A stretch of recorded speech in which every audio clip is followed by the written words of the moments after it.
변호사가 평생 변호사 해도 민법 총칙 부분 앞부분에 그 비영리 재단 사단법인의 그 이제 해산 청산에 관해서 있거든요. 그거는 사법고시 칠 때도 시험 문제에 안 나와요. 안 나와. 그러니까 공부를 한 변호사가 없어요. 두 번째, 실무적으로 그거를 다루어 본 경험이 있는 변호사들이 거의 없습니다. 왜?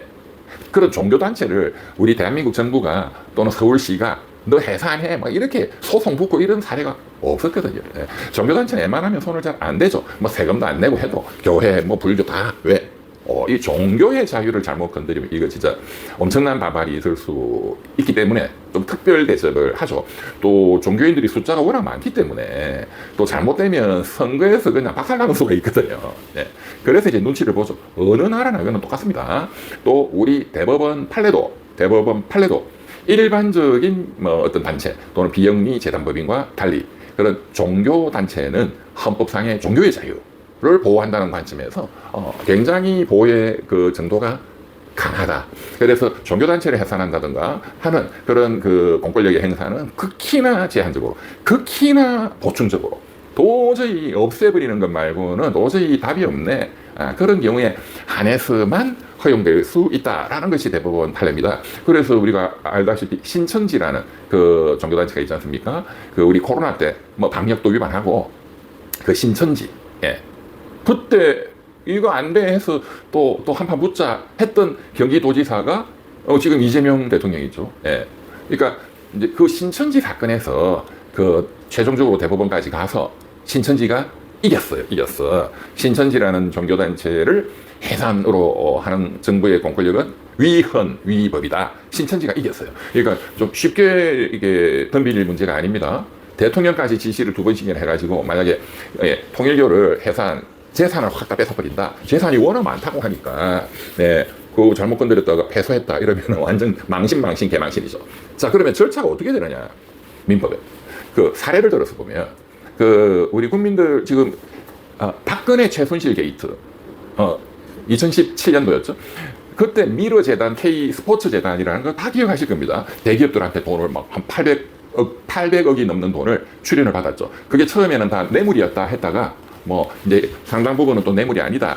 이제 독일의 최순실 딸 정유라한테 삼성이 그 말을 제공한 것, 이제 그것은 뇌물로 인정이 됐다. 그러니까 미르재단, 문화재단이고 K스포츠재단, 스포츠재단이죠. 그래서 그것은 문체부가 등록 허가를 해준 것인데 이제 그 사건이 워낙 컸잖아요. 그 제가 그 사건 미르 K스포츠재단 그걸 6년간 제가 재판을 했거든요.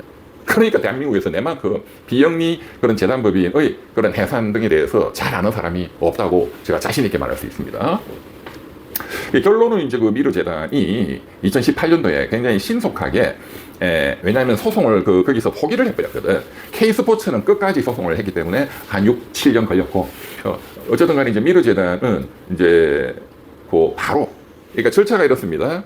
니네들이 나쁜 짓을 했다. 그때는 이제 박영수 특검 그 밑에 이제 윤석열이었죠. 이분들의 운명이 지금 완전히 그냥 거꾸로 된 거지. 박영수도 대장동에 또 뭐 돈 먹고 해서 다목수 다 있고. 참 역사라는 대한민국 정치 역사는 이렇습니다. 그때 국민의 영웅으로 칭송받았던 국민검사 박영수. 제가 같은 법무법인에 있었거든요. 너무 잘 알지. 대장동 프로젝트에 대해서도. 최근에 그 대장동에 대한 1심 판결이 났잖아요. 또 뭐 검찰이 항소를 포기했다 뭐 어쩌고저쩌고. 그 문제에 대해서도 제가 뭐 너무너무 잘 알죠. 대한민국이 아마 저만큼 속속들이 아는 건 그 담당했던 검사들도 제만큼은 모를 겁니다. 그건 뭐 나중에 제가 또 기회가 되면 말씀을 드리기로 하고 7,800억이에요. 7,800억. 그거를 그 김만배 그 나무 그 변호사 그런 자들이 처먹도록 놔둔다? 그건 국가도 아니야. 제가 지금도 다시 경고하는데 김만배 나무씨 그거 당신들이 못 먹어. 알겠어? 특별법을 만들든 뭘 하든 그거는 다 뺏어 올 거야. 그거는 성남시 대장동 입주민들, 성남시민들, 경기도민들, 대한민국 국민들의 돈이야, 야만들아. 니네들 게 아니다 이 말이야. 내가 경고해. 니네들이 아무리 그 재산을 빼돌려봐. 나중에 그것 자체가 다 니네들의 범죄로 다시 추가가 될 것이다. 네, 경고를 하고 자 다시 돌아와서 그래서 이제 그때 미르재단은 이제 이 나쁜 짓을 했다. 최순실 등등이 뇌물을 받는 통로였다. 해서 처음에 해줬던 설립 허가를 해준 그것을 허가를 취소하는 것부터 합니다.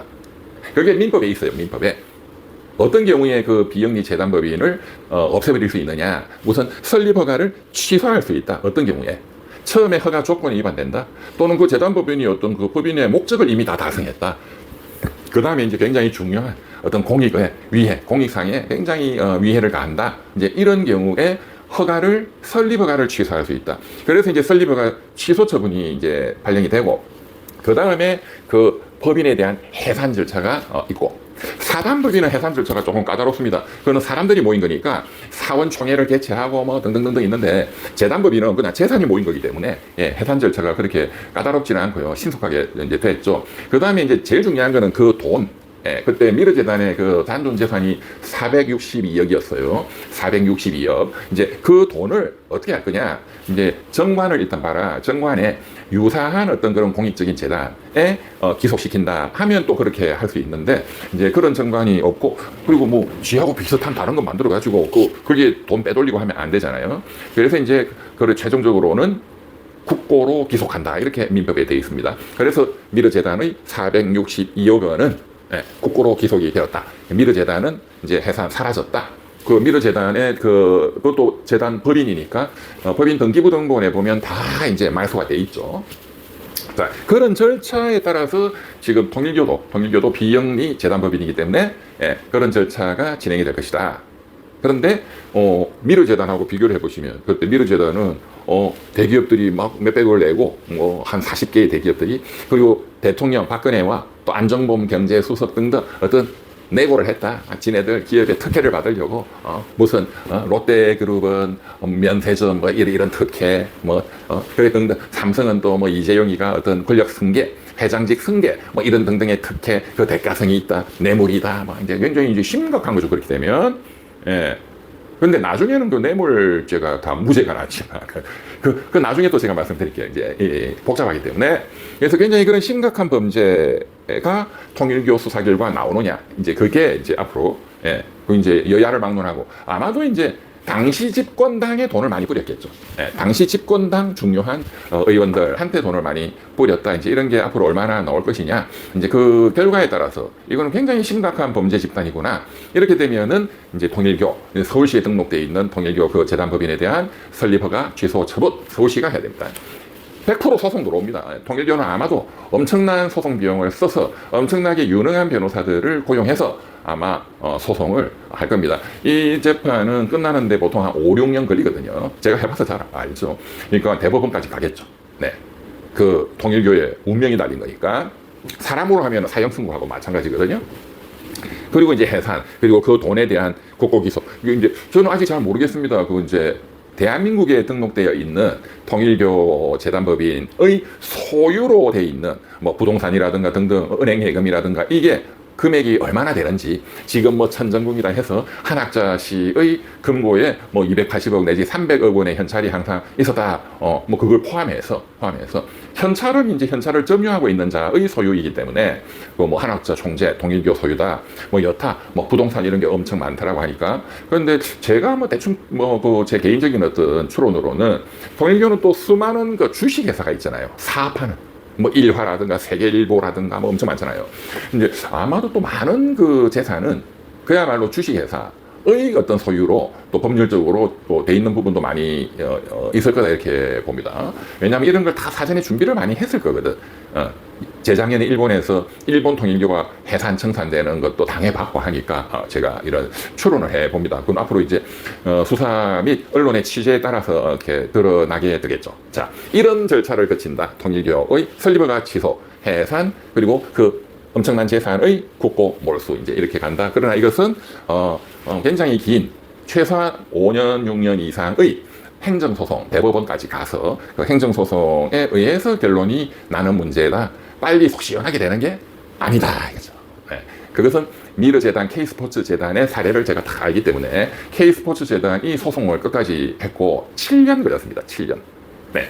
이제 어쨌든 그러한 절차, 법적인 절차가 있고 그걸 이제 법제처장이나 이런 분이 대통령한테 이걸 정확하게 이제 보고를 해서 해야 되는 거지. 뭘 잘 몰라가지고 제가 보니까, 왜냐하면 잘 아는 사람이 없어요. 이것도 이렇게 실무적으로 경험을 해봐야 정확히 이걸 알거든요. 그러니까 뭐 제가 제 미르재단 K스포츠 재단에 대한 그 경험을 가지고 그것과 비교하면은 뭐 쉽습니다. 이해하는 게. 네. 그렇게 통일교의 문제에 대해서 말씀을 드렸습니다.